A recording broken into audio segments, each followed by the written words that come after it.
Nos acompaña en esta ocasión el licenciado Juan Luis Carrillo Toscano, quien es licenciado en Nutrición y Ciencia de los Alimentos por la Universidad Iberoamericana.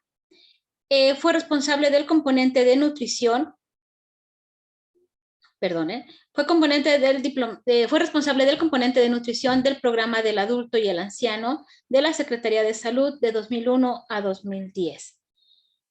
Fue presidente de salud de la Asociación Mexicana de Diabetes de la Ciudad de México de 2017 a 2019. Profesor titular del curso en línea formato MOOC, Nutrición y Obesidad, Control de Sobrepeso, coordinado por la CUAYED, la UNAM.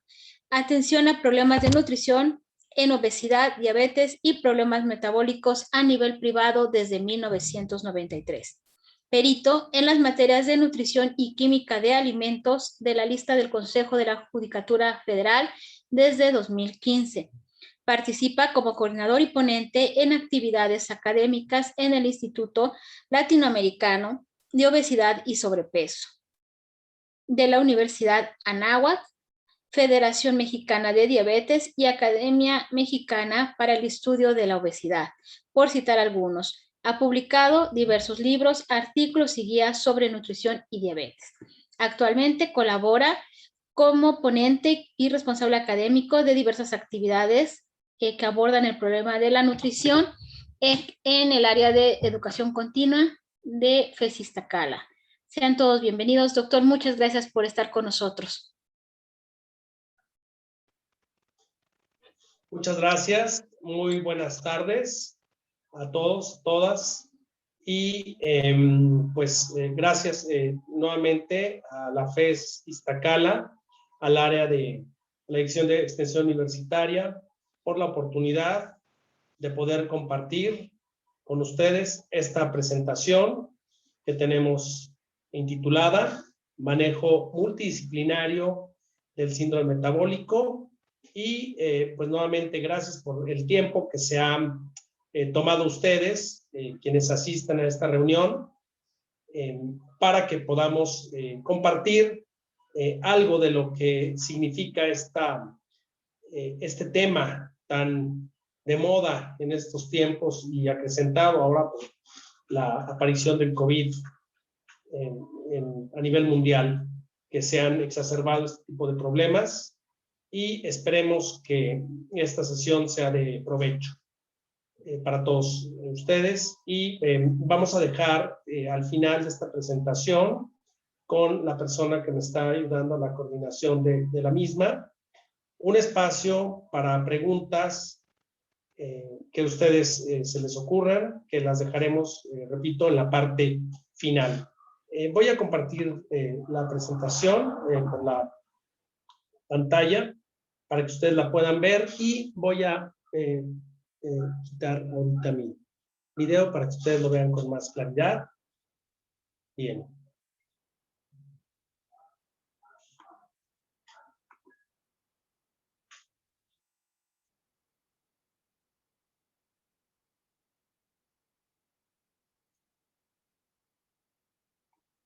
No sé si se esté...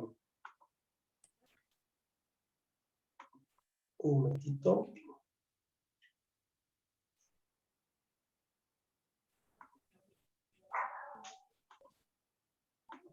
Aquí está.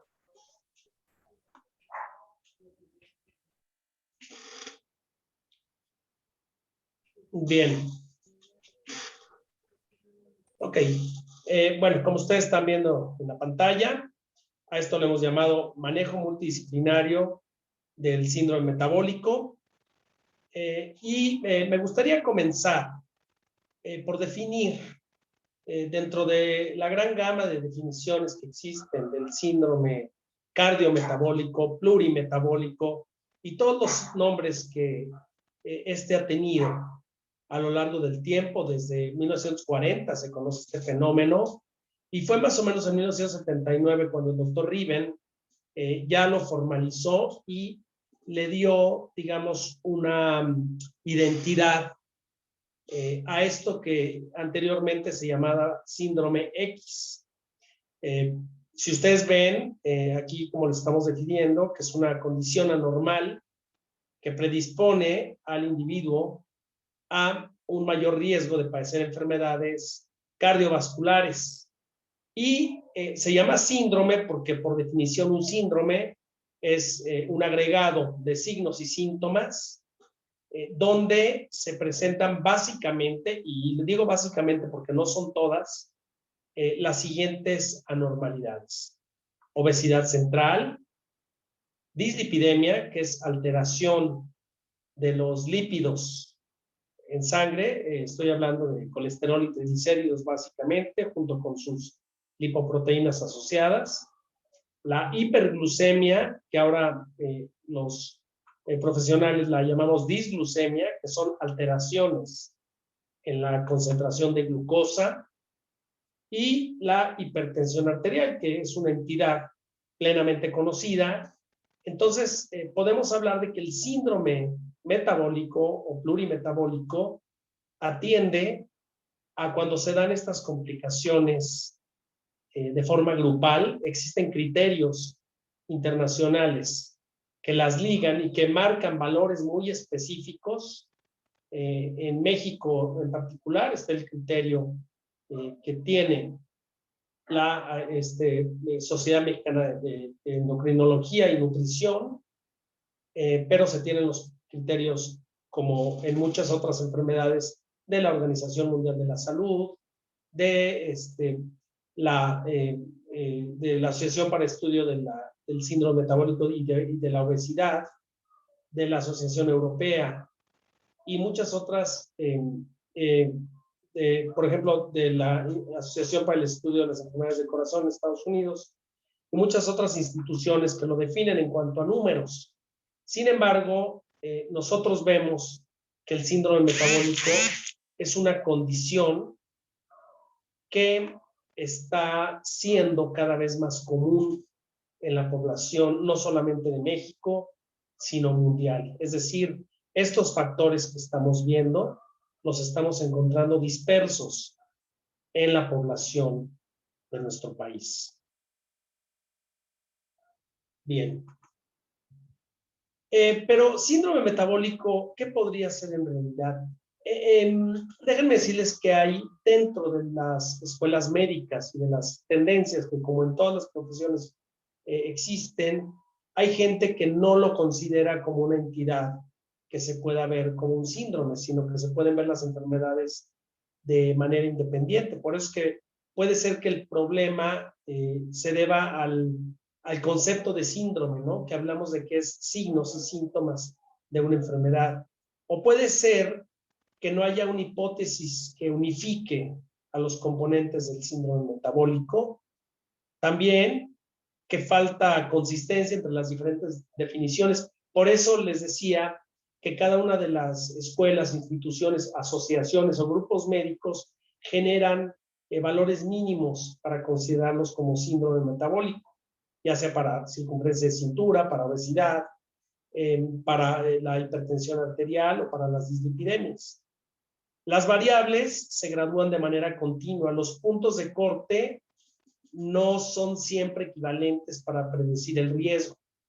Es decir, puede que una asociación diga que puede haber problemas con la glucosa a partir de 100 y otra asociación o institución médica que diga que a partir de 110 son los problemas. ¿Sí? Entonces, todavía no se tienen algunos puntos muy claros en cuanto a los puntos de corte en específico, ¿no? También que no hay un blanco terapéutico específico para el síndrome metabólico. Una persona puede tener los componentes del síndrome metabólico, sin embargo, tendrá alguno o algunos más incrementados. Verbigracia. Una persona puede ser hipertensa y a la vez tener problemas de glucosa, que son dos componentes sustantivos del síndrome metabólico.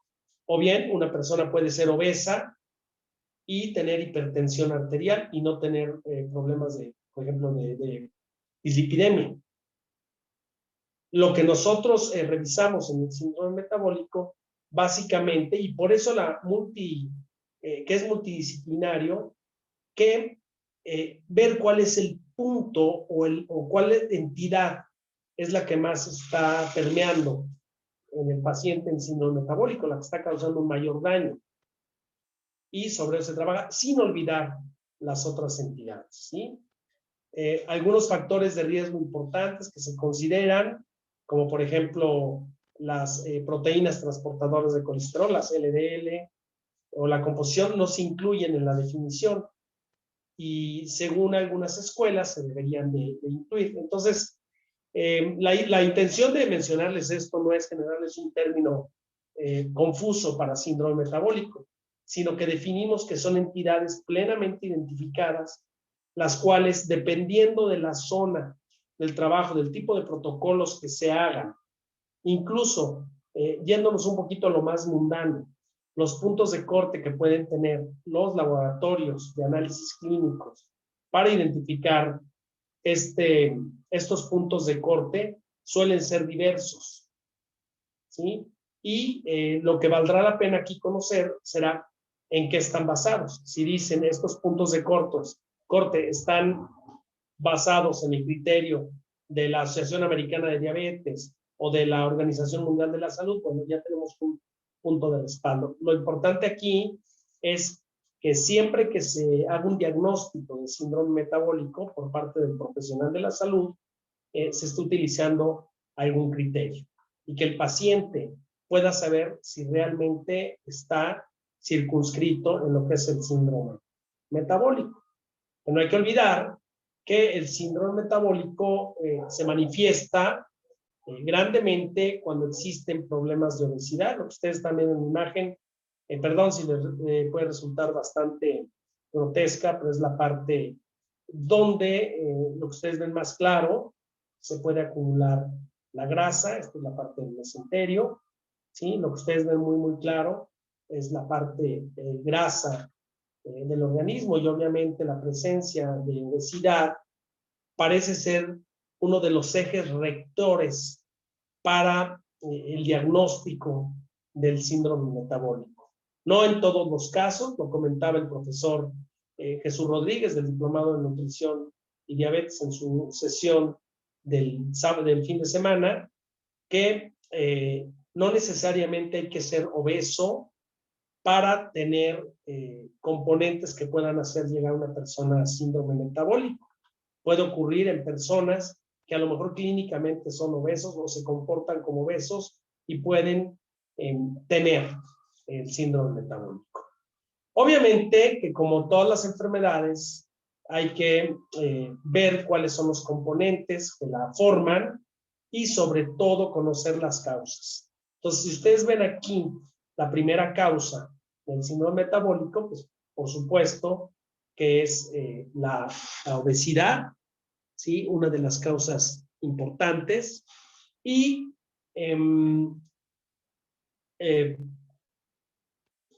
esta sería la cascada de, digamos, de sintomatología, de patologías que abarca el síndrome metabólico, que aquí las tenemos como complicaciones, y el desenlace, desgraciadamente, es a nivel vascular en muchos de estos casos. En particular, les puedo decir que la hipertensión tiene un desenlace vascular, que la diabetes, y esto está probado, que muchos pacientes con diabetes, aún sin tener un daño renal, que sería la etapa terminal de la diabetes severo, ya manifiestan problemas vasculares a nivel de corazón o cerebrovasculares que pueden ser concluyentes, que pueden llevarlos a la muerte, ¿no? La dislipidemia, que también tiene que ver con la función arterial, ¿sí? Y con los depósitos, o bien el colesterol y los triglicéridos que viajan por las arterias, y hábitos de vida, y esto lo menciono porque más adelante vamos a ver cómo interactúan los diferentes profesionales de la salud en cada uno de estos componentes, y que como toda esta serie de componentes que se van ligando al síndrome metabólico van a tener, si no son tratados, un desenlace definitorio, a fin de cuentas un desenlace bastante muy mala de muy mal pronóstico, ¿sí? Entonces, ¿qué es lo que se trata de ver en estos aspectos de manera importante? Pues el que pueda haber un manejo multidisciplinario, el cual va a hacer que lleguen los pacientes a tener un buen manejo, y esto los haga retardar o evitar tener las complicaciones que pueden llegar de forma abrupta en el síndrome metabólico. Entonces, pues tenemos, como vemos aquí en la imagen, una bomba de tiempo metabólica. Perdón por la imagen, es a lo mejor muy, pero es una condición donde hay una cantidad de variables que hay que afrontar en la terapéutica, porque cada entidad en sí misma representa un reto para el que lo maneje desde el punto de vista clínico. Entonces, imagínense todas estas complicaciones juntas, pues obviamente que incrementarán el problema. Y esto precisamente es lo que hace que el manejo de la misma sea multidisciplinario. Bueno, implicará el manejo del paciente con síndrome metabólico, entonces, a diferentes profesionales de la salud.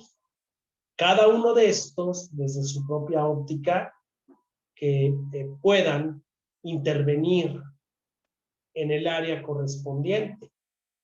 Y esto, como lo vamos a ver en las conclusiones del presente trabajo, no implica que todos estos, como vemos en la imagen, intencionalmente la pusimos de esta forma, nos vayan a estar invadiendo así, sino que se conozcan cuáles son los límites que puede tener la terapéutica para cada uno de los profesionales dentro de lo que es su entorno particular del trabajo. En primer lugar, habrá que tener una entrevista, y ahora, bueno, como vamos a ver más adelante, por los diferentes medios que existen para poder llegar al paciente, ahorita por la situación del COVID, bueno, pues empezar a utilizar otros medios que son a lo mejor no los más ortodoxos, pero sí son medios muy útiles, y hemos demostrado nosotros en las intervenciones que tenemos desde el punto de vista académico, que el no estar presente es una oportunidad para poder utilizar redes sociales y muchas otras formas que hay de comunicación. Establecer un diagnóstico claro con base en los criterios que existen para síndrome metabólico es muy importante, y este diagnóstico debe de coincidir. Por eso es tan importante tener actualizaciones en el manejo del síndrome metabólico, porque muchas veces no coinciden los criterios diagnósticos dependiendo de cuál sea la estructura o la academia en donde se obtuvo este criterio, o bien la asociación médica, etc. Luego, especificar un tratamiento. Hay esquemas de tratamiento que están ya plenamente, tipificados, aceptados, consensados, probados, obviamente utilizando el método científico para que de forma ortodoxa se maneje al paciente. Esto no da lugar muchas veces a tratamientos alternativos. Sin embargo, el profesional debe estar atento a tratamientos alternativos que puedan ofrecerle al paciente, que desgraciadamente, y lo vemos ahora con tantas redes sociales, que tratamientos alternativos a veces son los que pueden captar más gente. Y esto pues generalmente induce error, porque muchos de estos no están probados ni validados, ni siquiera en poblaciones, en cantidad de población importante, o bien no están publicados en revistas serias médicas, que son las encargadas de difundir esta información. Bien. Y generar nuevamente una alianza terapéutica. Es decir, que cada parte de los componentes del síndrome metabólico sea atendida o bien revisada o validada por el profesional correspondiente. Por eso es que nos damos la oportunidad de generar tanto materiales como diplomados, donde son bienvenidas diferentes especialidades dentro de lo que es el cuerpo de profesionales de la salud, el cual es el responsable, a fin de cuentas, de llevar esto a buen camino.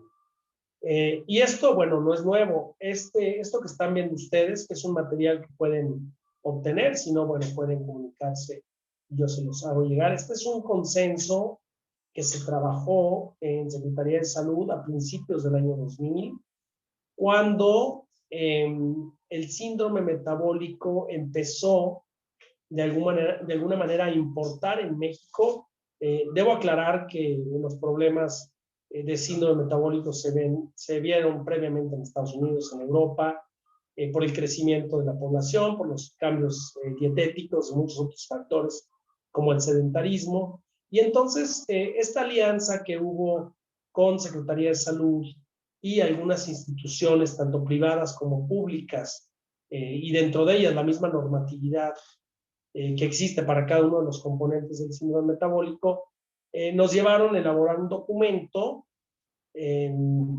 donde se hablaba del síndrome metabólico y donde se proponía el uso de un medicamento, que bueno, es ahorita muy común usarlo, la metformina, para el manejo del síndrome metabólico, porque se estaba en un estadio de la prevención primaria de gente con síndrome metabólico. Estábamos tratando, mediante diferentes estrategias en Secretaría de Salud, de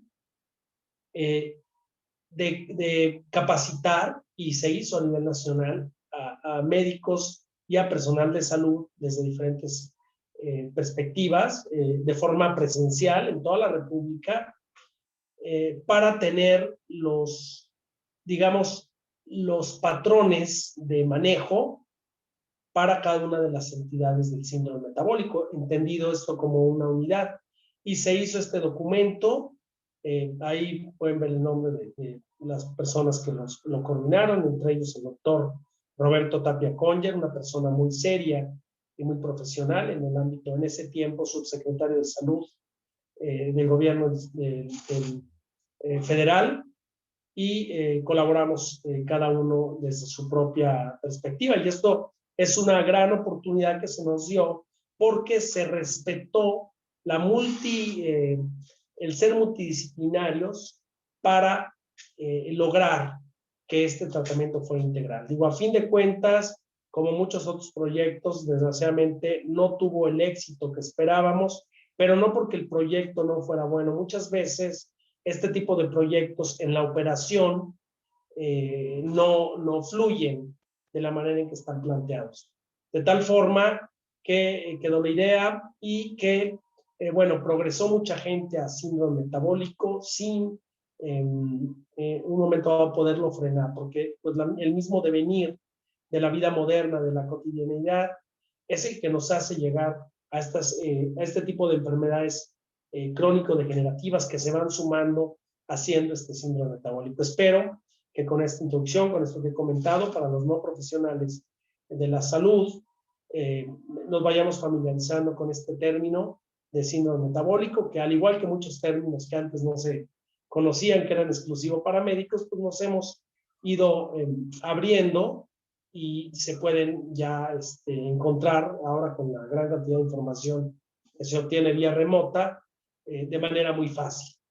Entonces, bueno, hay documentos, hay antecedentes muy, muy importantes y, bueno, el objetivo básico, entonces, del manejo moderno de este síndrome metabólico, pues lo consiste, como en muchas otras enfermedades, la prevención, ¿sí? Y la prevención viene desde las etapas tempranas, la prevención viene desde casa, muchos programas deberían empezar desde casa, porque es el lugar a donde más asistimos, es el lugar donde se van forjando mucho de lo que somos actualmente y de lo que podemos nosotros realizar fuera de esta.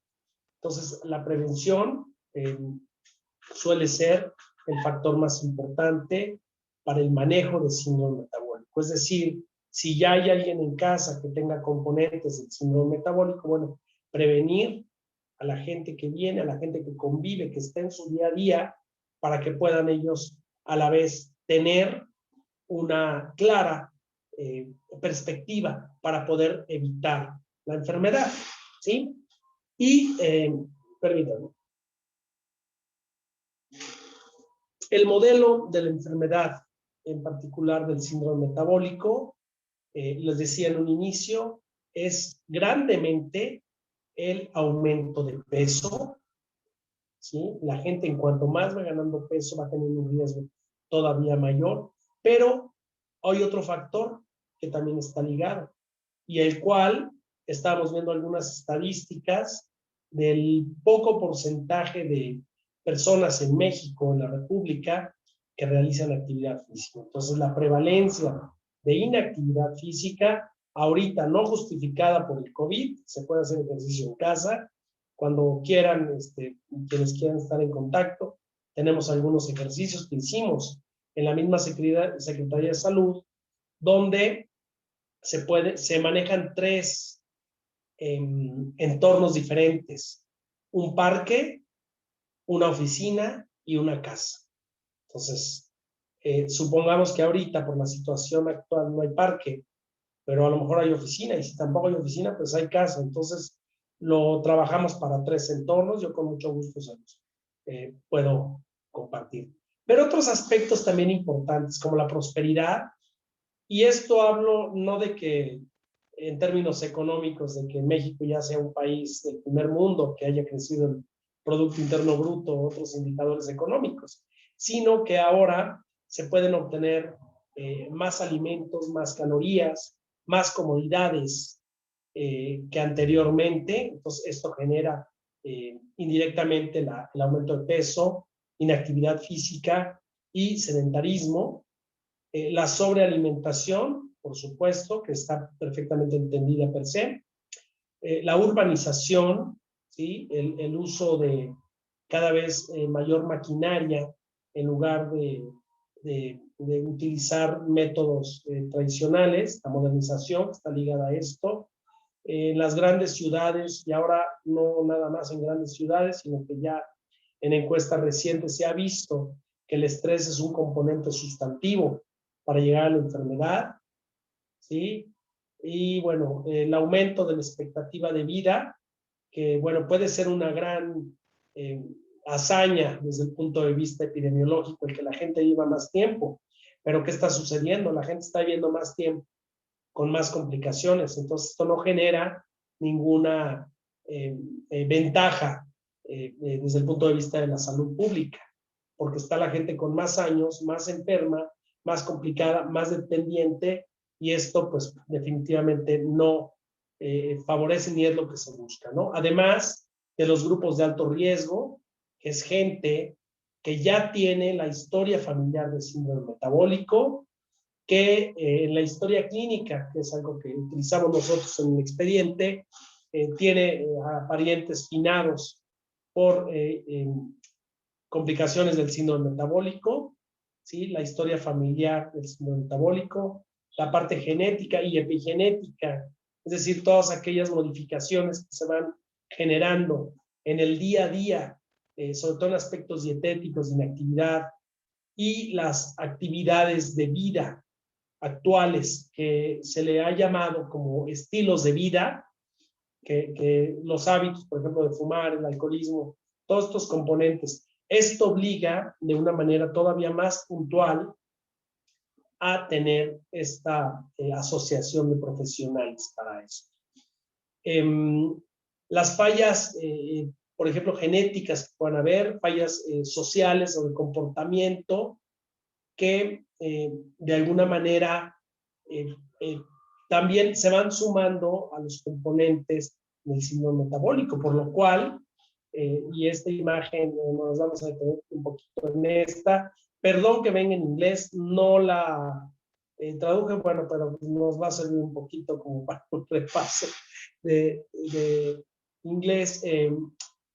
¿Cuáles serían las disciplinas, si tomamos como punto central la salud, ¿sí? Que es esto, health, esto que se lo podemos representar nada más de forma mnemotécnica, como una manzana, el llegar a la salud. Pero, ¿cómo llegamos a la salud? Bueno, teniendo buenos hábitos de vida, ¿sí? Que de alguna manera pueden estar mediados por diferentes profesionales. ¿Sí? Por ejemplo, el dormir en las horas regulares, que son hábitos de vida, el no tener problemas, por ejemplo, de sueño, el estar de alguna manera relajado, que podría pertenecer a los ámbitos de la medicina y cómo se van a ir cruzando estos aspectos. Y, por ejemplo, vemos en esta parte inferior la parte de la dieta o del ajuste alimentario que pueda existir, que obliga que también los profesionales de nutrición participen en esta salud. O bien, los problemas que pueden existir decíamos, del estrés, que es un grave problema. Anteriormente lo veíamos nada más como una situación temporal, ¿no? Ya en el campo de la psicología se ha avanzado muchísimo. Ahora, sobre todo con todo lo que está ocurriendo por el COVID, la gente que vive con depresión o que está con un miedo continuo, y esto puede generar algunos problemas que atenderían los profesionales en psicología. O bien, también ver los aspectos de las relaciones humanas, del trato que puede existir en la vida diaria, ya sea las actividades, por ejemplo, laborales o los exámenes escolares, las relaciones con otras personas, relaciones incluso sentimentales, que podrían ser del campo de trabajo social. Y nuevamente, ¿no? El estrés, los efectos del estrés, la ansiedad, el vivir con una continua preocupación, aquí se ve una persona llorando, ¿no? El tener ansiedad o no poder dormir, que entraría también nuevamente en el campo de la psicología, ¿no?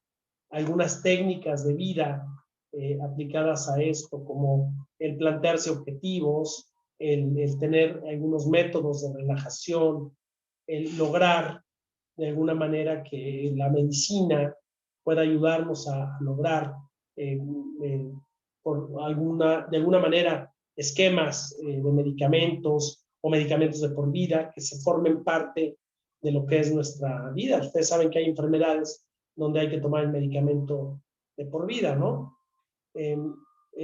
La activación física, que ya hay profesionales, me dio mucho saber que algunas instituciones como el Instituto de la Nutrición ya se le da mucha seriedad en el CAPAIDI, ¿no? Se le da mucha seriedad. El CAPAIDI es un centro que está dentro del Instituto de Nutrición para personas con diabetes, que se le da mucha seriedad a la activación física, que ya hay expertos los cuales ya nos pueden ir guiando en la práctica regular de actividad física y vencer este problema de sedentarismo que existe. No hay que olvidarnos también de los profesionales de la enfermería, que nos ayudan también en hábitos, en lograr una buena recuperación, en estarnos acompañando, ¿sí? En la terapéutica específica, por ejemplo, el darnos la técnica de cómo inyectar la insulina al paciente, o bien los cuidados de la diaria, y sumado a esto la consejería que se podría tener también en enfermería sobre hábitos como el fumar, el exceso de alimentos como la cafeína o el exceso de alcohol. Nuevamente, el activador físico, seguimos en esta parte inferior, donde nos puede hablar de qué tipo de ejercicio recomendarnos, ¿sí? De cómo hacer un calentamiento, de cómo hacer ejercicios de flexibilidad, de extensiones, cuándo es el ejercicio, hasta qué punto puede ser el ejercicio benéfico, porque también el abuso, que ahora le llaman vigorexia, ¿no? del ejercicio puede generar problemas. Entonces no podemos circunscribirnos, como ustedes lo están viendo, a una sola terapia de vida o una sola forma sin la ayuda específica. Ahorita, y me gusta mucho esta imagen donde está el teléfono, ¿no? El trabajo social. ¿Cuánto puede ayudar alguien de trabajo social? A veces con una simple llamada, en poder delimitar el tipo de paciente con el que se va a enfrentar a nosotros, o bien el poder dar una ayuda en una situación de crisis que puede existir en una persona en particular con síndrome metabólico, tener a lo mejor una línea, que ahorita, bueno, el teléfono ya en muchos casos está en desuso, mucha gente usa otro tipo de redes para lograr la comunicación. Nuevamente, aspectos de nutrición, la selección correcta de alimentos, la gran variedad que pueden de consumir, cuáles serían los alimentos más recomendables por ser fuentes importantes de vitaminas, por ser alimentos bajos en grasa para los problemas que puedan existir de dislipidemia en el síndrome metabólico, y sobre todo tener muy claro, definir cuáles son los puntos en los que cada profesional va a intervenir.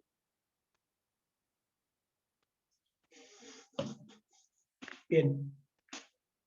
Aquí está nuevamente el médico ya propiamente en la consulta, dando la terapéutica, los medicamentos necesarios, las actividades que puede requerir el paciente, que estén vigiladas por el médico, sin que de alguna manera pueda existir un protagonismo. Y a esto quiero llegar en cada una de las especialidades. O sea, la enfermedad no es privativa del médico, del nutriólogo, del enfermero, del trabajador o trabajador social o del psicólogo, sino que es esta interacción, en esta ramificación de los puntos que, como lo vemos aquí como de manera central, van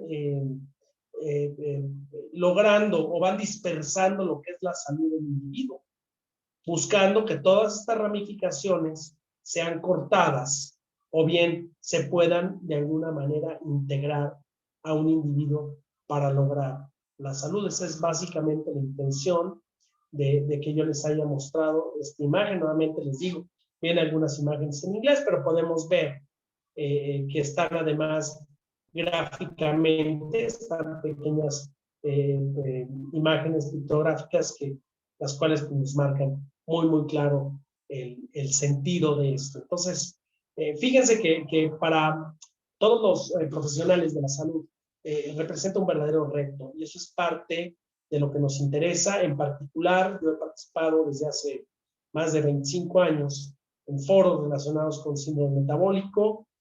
Cuando hablar de síndrome metabólico era como que un poco privado. Ahorita con tanta gente, y ya lo vimos en la Salud más reciente, 2020, cómo ya se tiene estadísticas específicas para síndrome metabólico, lo cual no se tenía con anterioridad, sino de sus componentes. Entonces, ya es algo que obliga a conocerlo en primer lugar, y en segundo lugar, a ver toda la el gran reparto que hay de protagonistas, cada uno en nuestra área, desde nuestra propia perspectiva, colaborando y haciendo sinergia para lograr este objetivo, ¿no? Entonces, desde el punto de vista, y esto es algo en lo que creo mucho, que pasamos a ser como docentes, aunque no seamos ni tengamos el título de eso, cualquiera de nosotros que podamos transmitir, como dice aquí, los conocimientos, ¿no? ¿Sí? Dice, lejos de la visión de transmitir un conocimiento, se concibe más como un mediador profesional que desempeña un rol fundamental. La principal función del docente es contribuir con sus capacidades y su experiencia a la construcción de ambientes que propicien, el logro de aprendizajes esperados por parte de los estudiantes, ¿sí?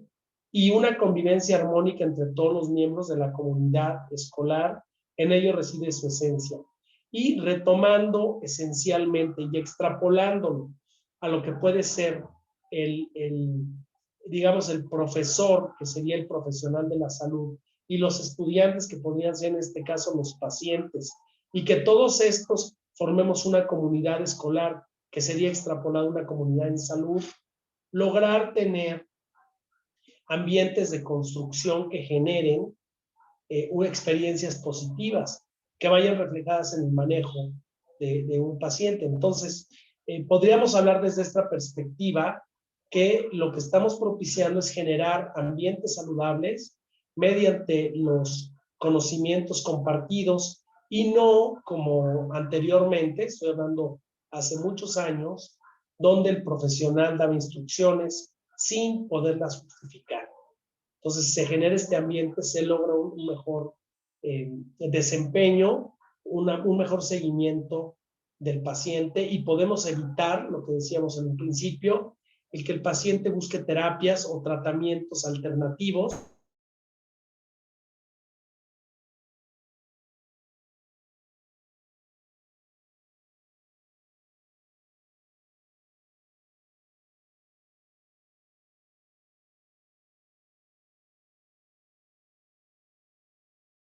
y, ¿por qué no?, generar una alianza con nuestro grupo de pacientes, que es algo que ya hemos probado, que se los voy a mostrar un poquitito más adelante, ¿no?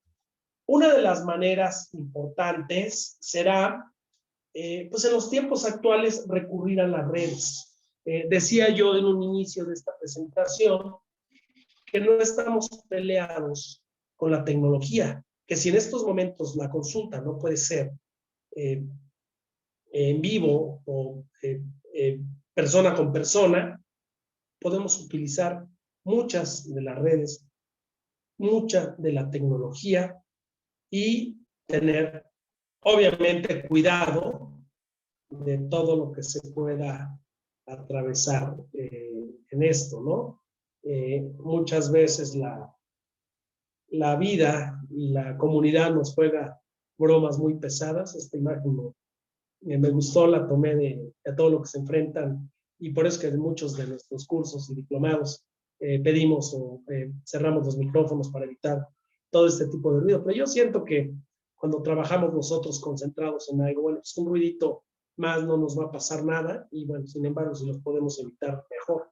Vean ustedes en esta siguiente imagen, esto lo tomé, fíjense, de 2018, es decir, hace 4 años, 3 años, perdón.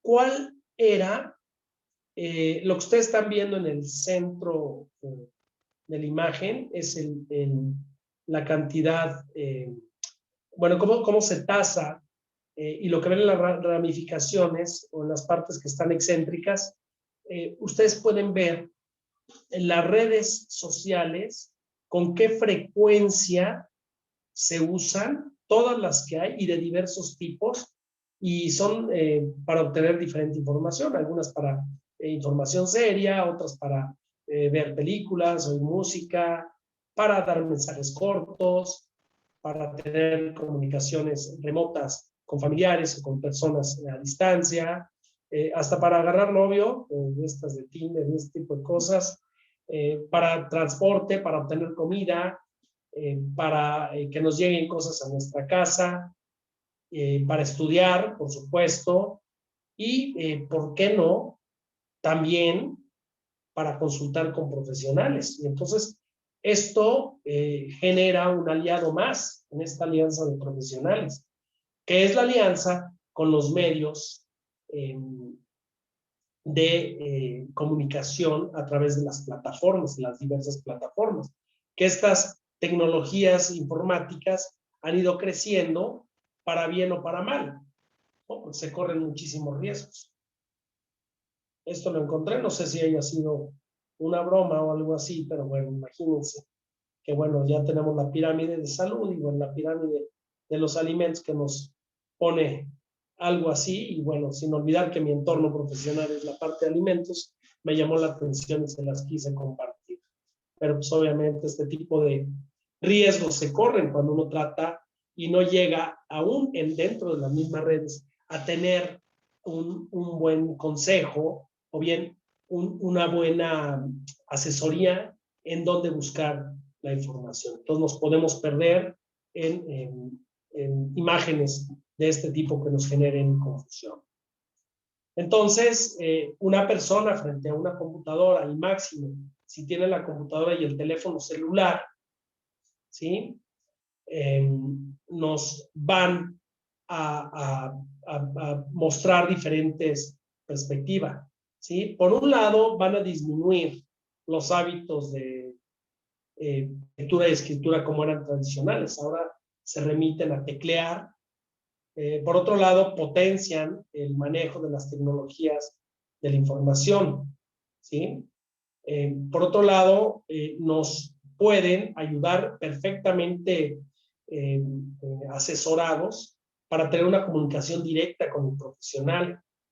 Nos puede ayudar también a la toma de decisiones, a la creatividad, ¿sí? A organizar los tiempos que se va a dedicar a estar frente a un aparato en específico y el adquirir habilidades comunicativas.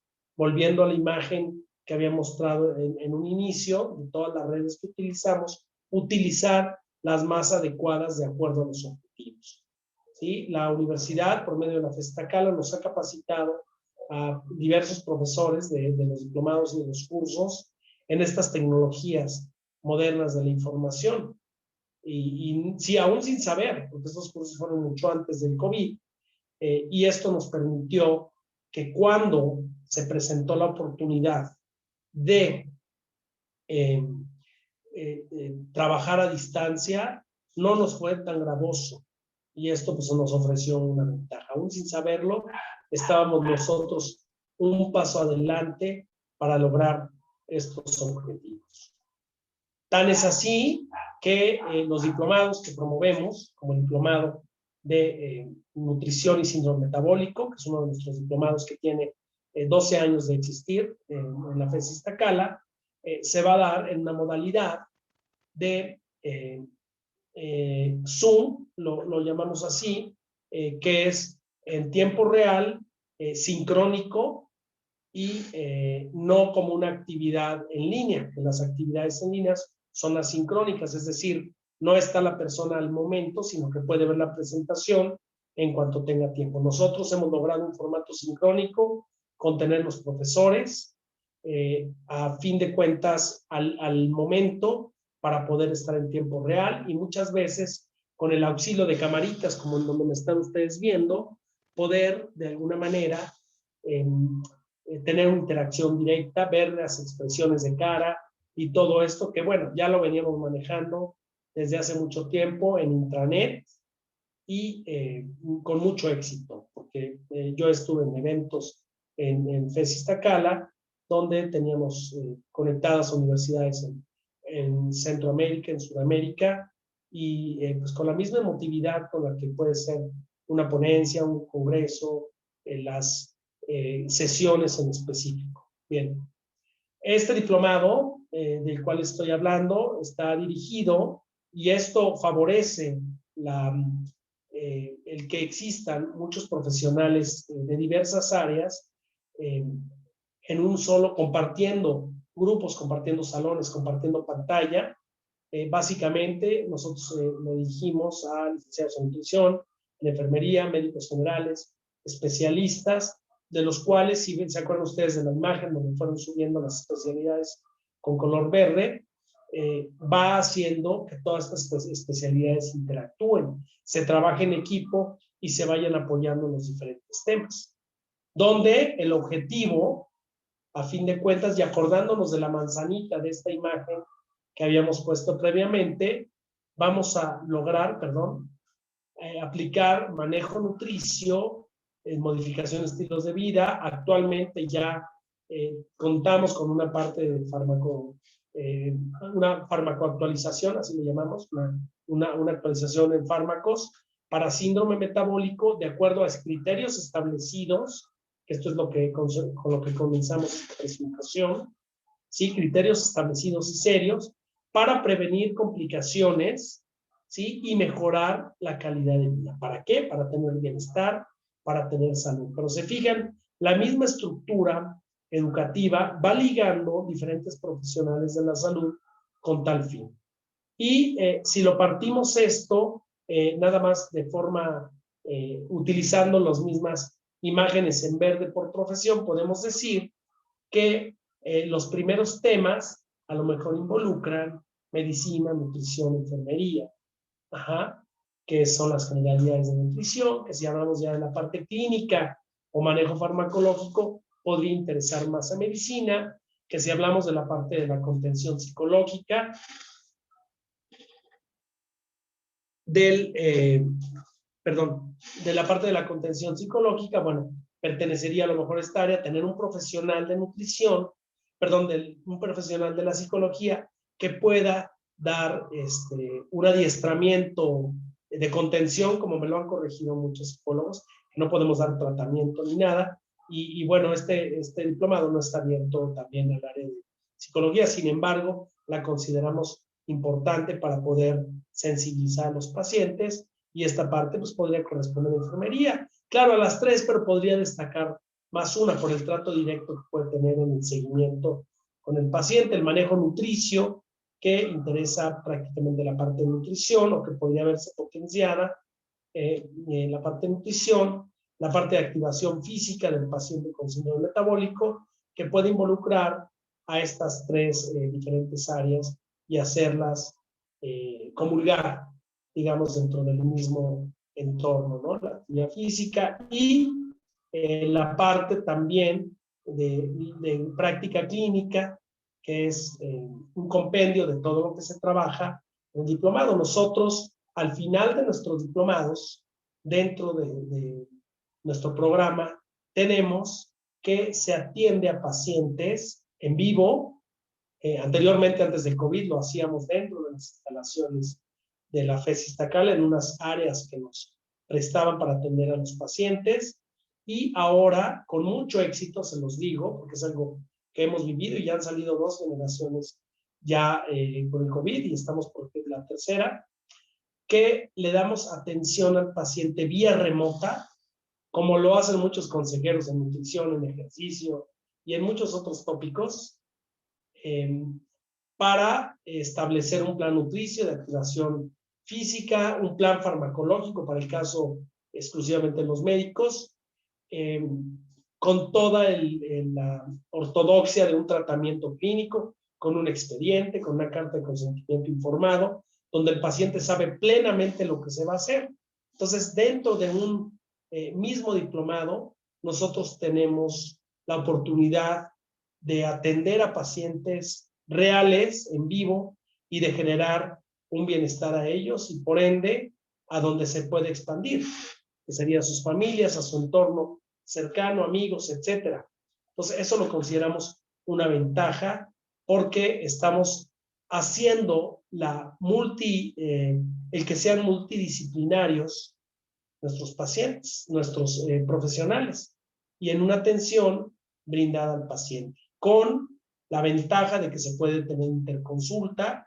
En particular, si un paciente necesita un medicamento y le está atendiendo un nutriólogo, él podría consultar o interconsultar para que el médico lo viera, lo medicara y así poder tener un excelente manejo extrahospitalario, y no por ser extrahospitalario dejará de ser serio y profesional. Hemos probado, y lo tenemos en alguna tesis para presentar, que muchas veces el manejo extrahospitalario puede generar un menor estrés en el paciente, y también se ha demostrado, y no solamente en México, sino en muchos estudios a nivel mundial y estudios a largo plazo, cómo impacta la modificación de los hábitos de vida en el paciente con síndrome metabólico. Esto obliga a que los profesionales de las diferentes áreas conozcan las demás áreas que atienden el síndrome metabólico y puedan sinergizar por el bien del paciente. ¿Cómo? De forma práctica, ¿sí? De esta manera generamos un modelo en línea para con nuestros pacientes para lograr un buen control. ¿Cómo? Como les decía, utilizando. Yo creo que estos símbolos no son muy familiares. Muchos los usamos a diario para lograr que se pueda tener un buen control. Aún les decía yo, porque a veces monitoreamos las consultas vía telefónica, pues vía telefónica. Hay gente que no maneja la tecnología tan hábilmente, y que una llamada, todos podemos manejar a cualquier edad un teléfono fijo incluso, ¿no? De esta manera, sí, se puede tener una gran experiencia y se ha logrado, puedo decir, esto evidencia, esto lo trabajamos hace 3 años, a partir de hace 3 años, donde la misma universidad, la FES Iztacala, invita incluso dentro del programa de Universidad Saludable, a personas que tengan, si ven ustedes, estos son componentes del síndrome metabólico, donde se les convoca para que puedan atenderse.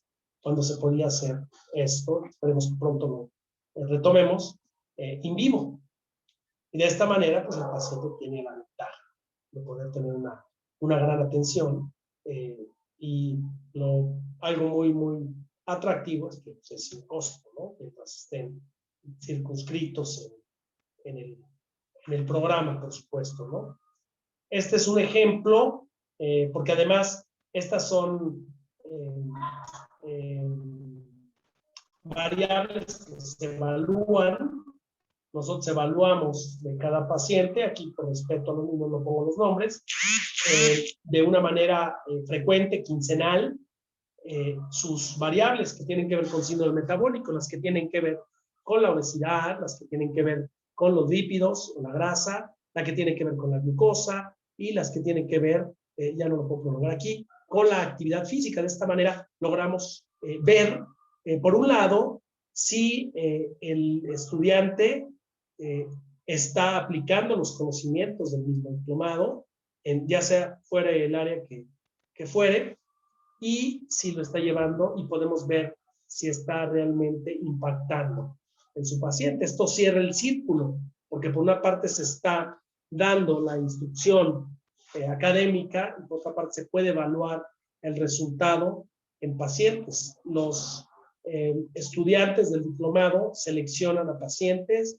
Actualmente consensamos que cada estudiante va a tener 10 pacientes y a los 10 le va a dar seguimiento. Tenemos fechas específicas en los diplomados para verlo y aún el que sea a distancia, por lo que he comentado, no representa un obstáculo ni para el manejo del profesional con el paciente, ni para los coordinadores o las personas que estamos presencialmente vigilando, por supuesto sin intervenir, sus consultas, de tal manera que tenemos esta parte ya muy clara, ya tenemos formatos de trabajo, líneas de acción y los reportes. Les digo que ya estamos por terminar con la tercera generación de estudiantes que están trabajando a distancia con el COVID o cada quien en el ámbito que lo pueda hacer para seguimiento de los pacientes. Bien, a manera de conclusión, no me quiero extender el tiempo, les quiero decir que, bueno, como primera conclusión, es importante que el profesional de la salud conozca, independientemente de cuál sea su orientación clínica, por supuesto, lo que hacen los demás especialistas para darle integralidad al trabajo y al manejo del paciente. Segunda, el síndrome metabólico es bastante complejo desde su definición como conjunto de signos y síntomas y hace que varias especialidades tengan interacciones en su manejo. Tercera, un paciente se siente mejor cobijado cuando es bien conocida cuál es la problemática que puede enfrentar en el síndrome metabólico. Nuevamente, los aspectos educativos, compartir la información, hace a un paciente empoderado y un paciente empoderado entiende mejor la enfermedad y puede llevar a mejor guía esta misma. Bueno, en esta sesión se mencionaron los componentes más importantes del síndrome metabólico, pero existen muchísimos más componentes del síndrome metabólico y los cuales, pues bueno, no es motivo de esta presentación profundizar en ellos. Sin embargo, podemos hablar de problemas como psoriasis, ácido úrico elevado, problemas articulares, problemas con los pies, problemas dermatológicos y de muchos tipos. Por ahí comentaba el doctor, lo bueno citar al doctor Jesús Rodríguez, que es profesor de los diplomados, que hay como 35 entidades identificadas que derivan del síndrome metabólico. O sea que estas 4 que mencionamos inicialmente es la pequeña, por llamarlo de alguna forma, punta del iceberg, y tenemos que trabajar. Por eso es que tenemos que ser multidisciplinarios y trabajarlo de esta manera. Bien, pues aquí termina esta parte de la presentación. Vamos a dar un espacio para preguntas. Muchas gracias por su atención. Adelante, Laura. Gracias. Muchas gracias, doctor Carrillo, por la excelente ponencia y de un tema tan importante para México. Siempre es grato escucharle. Ahora, si le parece bien, pasaré a leer las dudas que nos hicieron llegar. Trataremos de contestar la mayor cantidad posible según nos lo permite el tiempo. Con mucho gusto. La primera pregunta es, ¿cómo se puede tener acceso a esta guía de metformina y síndrome metabólico? Bueno, están en la pantalla mis números.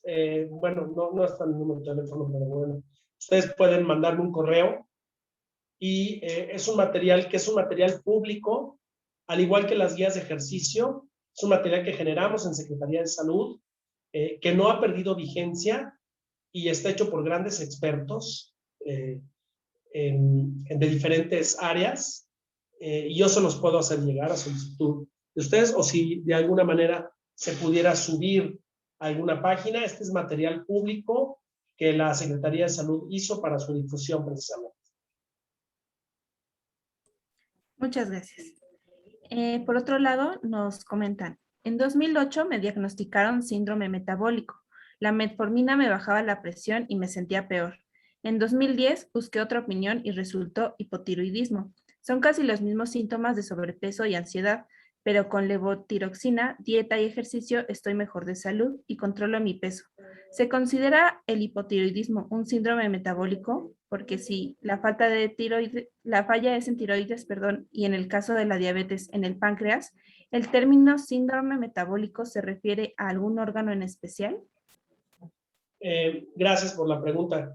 Sí, bueno, hay que diferenciar, ¿no? El problema de la tiroides es básicamente de cuestiones que corresponden a la endocrinología, ¿sí? Tiene, obviamente, una relación con el síndrome metabólico debido a que exacerba el problema. Es decir, si hay un retraso en el metabolismo por deficiencia de hormona tiroides, pues obviamente que esto va a exacerbar el problema del síndrome metabólico. Por otro lado, bueno, la metformina ha prometido ser un medicamento. Estamos escuchando que, bueno, funciona para todos y todo, pero bueno, no es recomendable usar los medicamentos a menos que sea por una prescripción justificando un objetivo terapéutico. No a todas las personas les favorece la metformina. Sabemos en estudios clínicos que esta metformina puede causar problemas gastrointestinales, genera normalmente meteorismo, borborismos, otras cuestiones menores como aliento metálico, y también sabemos que la metformina en dosis altas puede generar acidosis láctica, que es un problema todavía más serio. Entonces, sí hay una relación entre síndrome metabólico y problemas de tiroides, y obviamente sí requiere que el profesional de la salud que conozca sobre el síndrome metabólico atienda estas complicaciones. Y respondiendo a lo segundo que pregunta, el síndrome metabólico no se refiere en particular a una patología. Es una asociación, y la palabra síndrome nos lo dice, como dijimos al principio, es una asociación de signos y síntomas. Eso es un síndrome. ¿Sí? Y metabólico es porque todo repercute en el metabolismo. ¿Sí? Espero haber respondido de acuerdo a lo que esperaba. Gracias. También nos preguntan, ¿el síndrome metabólico y los marcadores tumorales se encuentran relacionados como parte del diagnóstico? Sí, generalmente gran parte de los componentes del síndrome metabólico están relacionados con procesos proinflamatorios, que pueden ser igual tumorales, no tumorales, pero con procesos de la acción del adipocito y de muchos otros procesos metabólicos que están alterados. Sí está muy relacionado con eso el síndrome metabólico. Se están trabajando protocolos muy interesantes incluso que están relacionando algunas actitudes, más bien tanto de comportamiento que favorecen procesos inflamatorios, no nada más aspectos dietéticos y de la misma enfermedad, ¿no? Está mucho de esto en estudio, pero sí está ligado a procesos inflamatorios y tumorales. Gracias, doctor.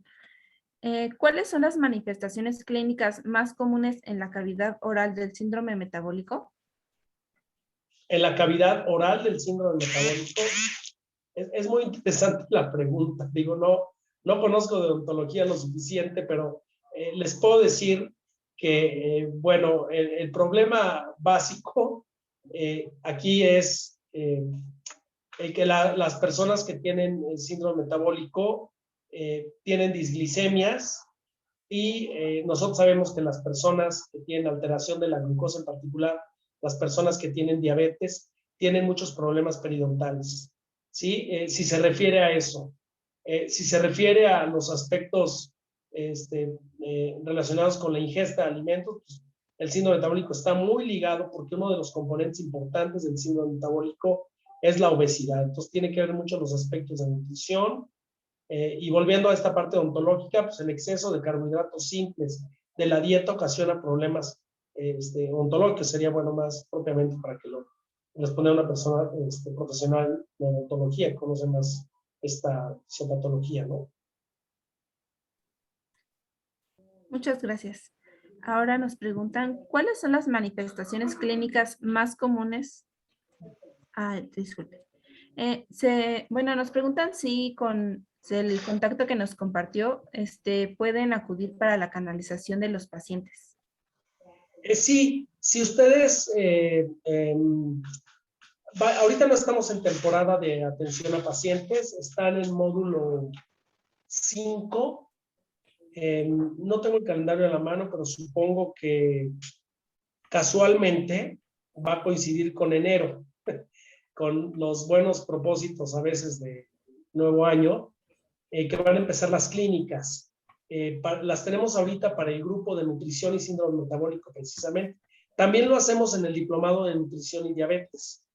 No tanto para la gente que tiene diabetes, sino para la gente que tiene familiares con diabetes. Y aquí englobo a una gran cantidad de gente, porque ¿quién no tiene a un familiar con diabetes? Entonces, lo tengo de esta forma. Yo tengo una línea de consultas en línea, que es una línea que trabajo desde hace tiempo, pero esta no corresponde a los pacientes, sino que esto será hasta enero que lo vamos a trabajar. Si hay personas interesadas, yo podría, como responsable académico del diplomado, solicitarles sus datos y que se pusiera en contacto algunos de los ya pasantes de diplomado, porque en esta época ya terminaron todos sus módulos. Les digo, la mayoría son doctores, nutriólogos y licenciados en enfermería, y los cuales los podrían atender de forma, además, como decía en la presentación, vigilada o coordinada por un servidor. Okay. Y finalmente nos preguntan, ¿la metformina es un hipoglucemiante? No, la metformina no activa la secreción de insulina por parte de las células beta pancreáticas. La metformina es un antihiperglucemiante, el cual actúa inhibiendo la producción de glucosa a partir del hígado, ¿sí? Y aumenta la permeabilidad de las membranas para captar la glucosa. Por eso es que ayuda a disminuir los valores de glucosa, pero no ayuda, no es un secretagogo, como se conoce en los términos clínicos, para insulina. Por eso es que no es un medicamento que se controle mucho, es un medicamento barato y todo, pero mi recomendación es que no se consuma indiscriminadamente. Toda prescripción, aún de metformina, debe ser por el especialista. Y bueno, en este caso sería el médico tratante, el que está avesado en conocimientos y que puede expedir la receta para tal medicamento. Pues muchas gracias, doctor Carrillo. Con esto estaríamos cerrando. No sin antes agradecerle su participación del día de hoy. Ha sido muy enriquecedor para todos nosotros escucharlo en este espacio. También quisiera agradecer la presencia de todos los asistentes, ya sea a través de Facebook o Zoom. Les deseamos una excelente tarde, muchas gracias y los esperamos en nuestros siguientes eventos.